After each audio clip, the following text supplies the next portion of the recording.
ირანმა და ამერიკის შეერთებულმა შტატებმა შვეიცარიაში გამართულ მოლაპარაკებებში მნიშვნელოვან პროგრესს მიაღწიეს და შეთანხმდნენ, რომ განხილვები მომავალ კვირას გაგრძელდება. განაცხადეს შუამავლებმა მოლაპარაკებების მორიგი რაუნდის დასრულების შემდეგ.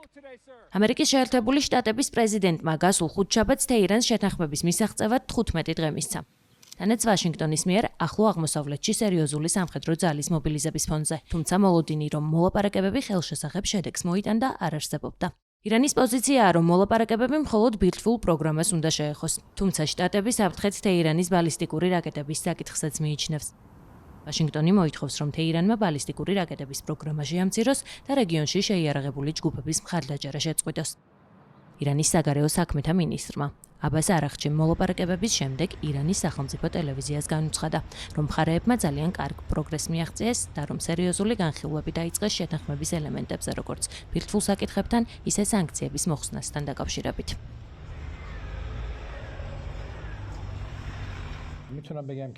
შეიძლება ვთქვა, რომ ინტენსიური მოლაპარაკებების რამდენიმე საათის შემდეგ კარგ პროგრესს მივაღწიეთ.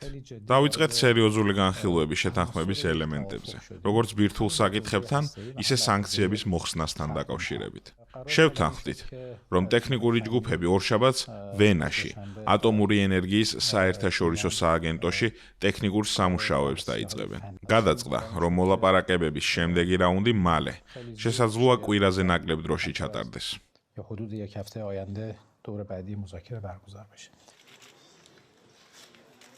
პლატფორმა X-ზე გამოქვეყნებულ განცხადებაში ირანის საგარეო საქმეთა მინისტრმა აღნიშნა, რომ ეს რაუნდი აქამდე გამართულ მოლაპარაკებებს შორის ყველაზე ინტენსიური იყო. ვაშინგტონი და თეირანი მოლაპარაკებების მაგიდასთან გასულ წელს არაერთხელ დასხდნენ. პროცესი მას შემდეგ ჩაიშალა, რაც ისრაელმა ივნისში ირანის წინააღმდეგ 12 დღიანი კონფლიქტი წამოიწყო და ამერიკის შეერთებულმა შტატებმა თეირანის ბირთვულ ობიექტებზე იერიში მიიტანა.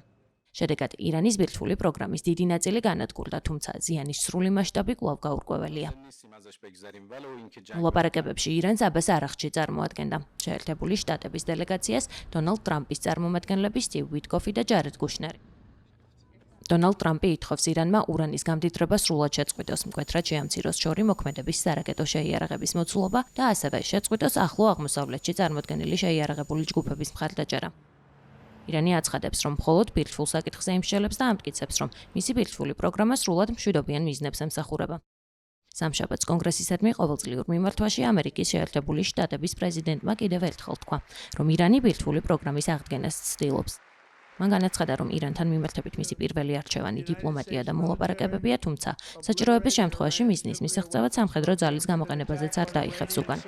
დონალდ ტრამპმა თქვა ისიც, რომ თეირანს უკვე აქვს რაკეტები, რომლებიც ევროპასა და საზღვარგარეთ არსებულ ამერიკულ ბაზებს საფრთხეს უქმნის. ირანის საგარეო საქმეთა სამინისტრომ ეს განცხადებები დიდ ტყუილებად შეაფასა. ირანის პრეზიდენტმა მასუდ პეზეშკიანმა მოლაპარაკებების წინ კიდევ ერთხელ თქვა, რომ ისლამური რესპუბლიკა ბირთვული იარაღის შექმნას არ ცდილობს. პარალელურად მსოფლიოში უდიდესი ავიამზიდი ჯერალდ ფორდი, რომელიც ამერიკის შეერთებულმა შტატებმა ირანისკენ გაგზავნა, ხმელთაშუა ზღვაში მიცურავს და ახლო აღმოსავლეთს უახლოვდება. ამჟამად ვაშინგტონს ახლო აღმოსავლეთში 10-ზე მეტი სამხედრო ხომალდი ყავს, 1 ავიამზიდი აბრაამ ლინკოლნი, 9 გამანადგურებელი და კიდევ 3 საბრძოლო გემი.